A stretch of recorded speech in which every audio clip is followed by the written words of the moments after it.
स्वागत है दोस्तों। आज के मुख्य समाचार में आज देश और दुनिया से कई अहम और बड़ी खबर आ रही है। बात करेंगे हर खबर पर विस्तार से। पाक के बाद अफगानिस्तान पर मेहरबान हुआ कतर, यूएन में किया तालिबान का बहिष्कार न करने का आग्रह। एक और बड़ी अपडेट, तुर्की के राष्ट्रपति ने फिर उठाया संयुक्त राष्ट्र में कश्मीर का मुद्दा, भारत ने दिया जवाब। वहीं अगली बड़ी खबर में आपको बताएंगे तालिबान ने अशरफ गनी कैबिनेट का आखिरी मंत्री वहीद मजरे को किया बर्खास्त। एक और बड़ी अपडेट, संभल में असदुद्दीन ओवैसी ने सीएम योगी पर किया तीखा हमला, खुद को बताया अब्बा। वहीं अगली बड़ी खबर में आपको बताएंगे किसान आंदोलन के 300 दिन पूरे, चढ़ूनी बोले सीमाएं खोलने का सपना न देखे सरकार, कानून वापसी तक नहीं जाएंगे घर। एक और बड़ी अपडेट, पश्चिमी उत्तर प्रदेश में बीजेपी के लिए खतरे की घंटी, गुर्जरों को रिझाने की जगह नाराज कर गई योगी। वहीं अगली बड़ी खबर में आपको बताएंगे पंजाब के बाद अब छत्तीसगढ़ में भी कांग्रेस ने की चेहरा बदलने की तैयारी, अगले हफ्ते बस्तर और सरगुजा जाएंगे राहुल गांधी। एक और बड़ी अपडेट, मोदी योगी के दिमाग से नहीं निकलना चाहिए किसान शब्द, इसलिए हो रहा है आंदोलन, राकेश टिकैत का बड़ा बयान। एक और बड़ी अपडेट, ममता को हराने के लिए सब कुछ दांव पर, बीजेपी ने केंद्र मंत्रियों को भवानीपुर की सड़कों पर उतारा। तो चलिए देख लेते आज की पहली बड़ी खबर।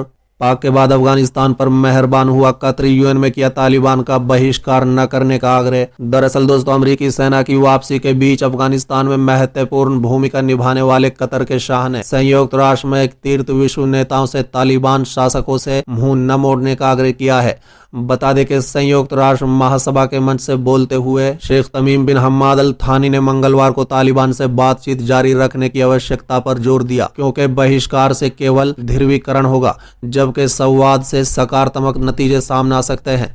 बता दें कि उनकी ये चेतावनी उन देशों के प्रमुखों के लिए थी जो तालिबान के साथ बातचीत करने और अफगानिस्तान में सत्ता पर उनके कब्जा जमाने की पहचान देने को लेकर चिंतित है। वहीं तालिबान का कहना है कि वो अंतर्राष्ट्रीय समुदाय से मान्यता चाहते हैं। उसने संयुक्त राष्ट्र में अफगानिस्तान के पूर्व राजदूत के शनाख्त पत्र को चुनौती दी है। चलिए अगली खबर, तुर्की के राष्ट्रपति ने फिर उठाया संयुक्त राष्ट्र में कश्मीर का मुद्दा, भारत ने दिया जवाब। दरअसल दोस्तों, कश्मीर मुद्दे पर पाकिस्तान के साथ तुर्की की दोस्ती एक बार फिर सामने आई है। बता दें संयुक्त राष्ट्र महासभा के 76वें सत्र में कश्मीर का मुद्दा उठाया गया है।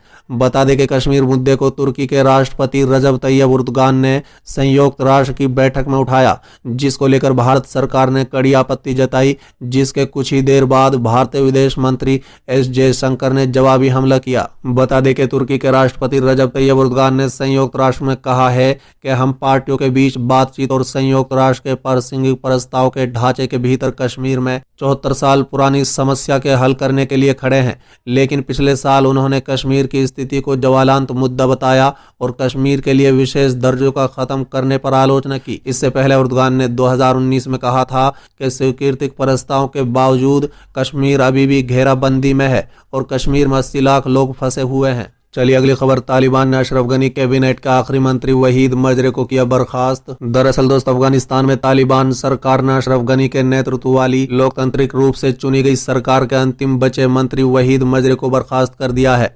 बता दें कि तालिबान ने अब उनकी जगह कलंदराबाद को सार्वजनिक स्वास्थ्य के कार्यवाहक मंत्री के रूप में नियुक्त किया है। बता दें कि द खामा प्रेस न्यूज एजेंसी की रिपोर्ट के अनुसार तालिबान को अफगानिस्तान पर कब्जा करने के बाद मजरे एकमात्र मंत्री थे जो पिछले सरकार से लेकर अभी तक मंत्री पद पर बने हुए थे। अफगानिस्तान में गनी सरकार के इस मंत्री का निष्कासन तब हुआ जब सूचना और सांस्कृतिक विभाग के उप मंत्री और तालिबान के प्रवक्ता जबीउल्लाह मुजाहिद ने मंगलवार को बचे हुए 9 मंत्रालयों के 2 कार्यवाहक मंत्रियों के नामों की घोषणा की। चलिए अगली खबर, संभल में असदुद्दीन ओवैसी ने सीएम योगी पर किया तीखा हमला, खुद को बताया अब्बा। दरअसल दोस्तों, उत्तर प्रदेश विधानसभा चुनाव जैसे जैसे नजदीक आ रहे हैं वैसे वैसे जुबानी जंग भी तेज हो गई है। अब्बा जान और चचा जान के बाद AIMIM के राष्ट्रीय अध्यक्ष असदुद्दीन ओवैसी ने खुद को अब्बा बताया है। बता दें कि संभल में एक जनसभा को संबोधित करते हुए असदुद्दीन ओवैसी ने मुख्यमंत्री योगी आदित्यनाथ और राकेश टिकैत पर करारा हमला बोला। उन्होंने कहा है कि कोई अब्बा जान बोल रहा है तो कोई मुझे चचा जान बोल रहा है।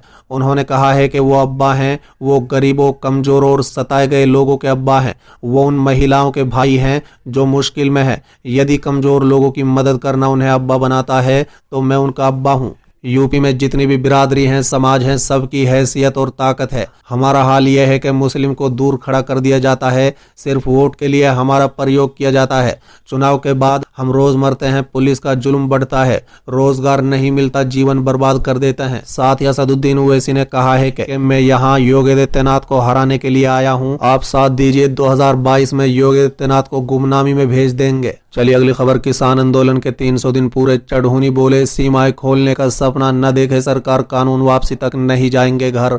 दरअसल दोस्तों, 3 कृषि कानूनों के खिलाफ किसानों का आंदोलन अब 300 दिन पूरा कर चुका है। किसान और सरकार के बीच गतिरोध अभी भी जारी है। आंदोलन के 300 दिन पूरे होने पर संयुक्त किसान मोर्चा ने एक बयान जारी कर कहा है कि यह आंदोलन देश के लाखों किसानों की इच्छा शक्ति का सबूत है। इस अवसर पर किसान नेता गुरनाम सिंह चढ़ूनी ने कहा है कि सरकार सीमाओं को खोलने का सपना न देखे, किसान कानून वापसी तक घर नहीं जाने वाला है।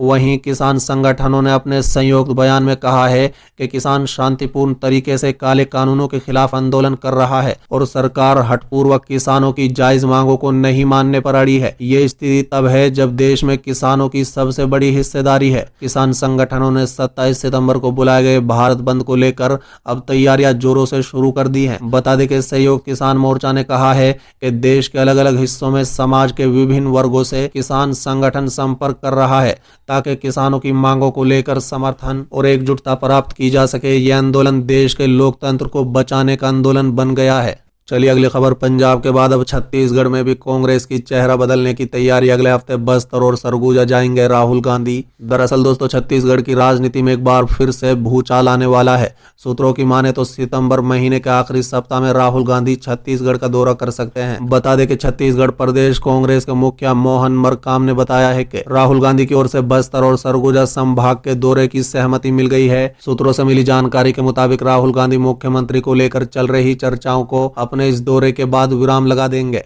चलिए अगली खबर। मोदी योगी के दिमाग से नहीं निकलना चाहिए किसान शब्द इसलिए हो रहा है आंदोलन, राकेश टिकैत का बड़ा बयान। दरअसल दोस्तों, केंद्र सरकार द्वारा पारित नए 3 कृषि कानूनों के विरोध में पंजाब, हरियाणा और उत्तर प्रदेश के किसान बीते 9 महीने से दिल्ली की सीमाओं पर आंदोलन कर रहे हैं।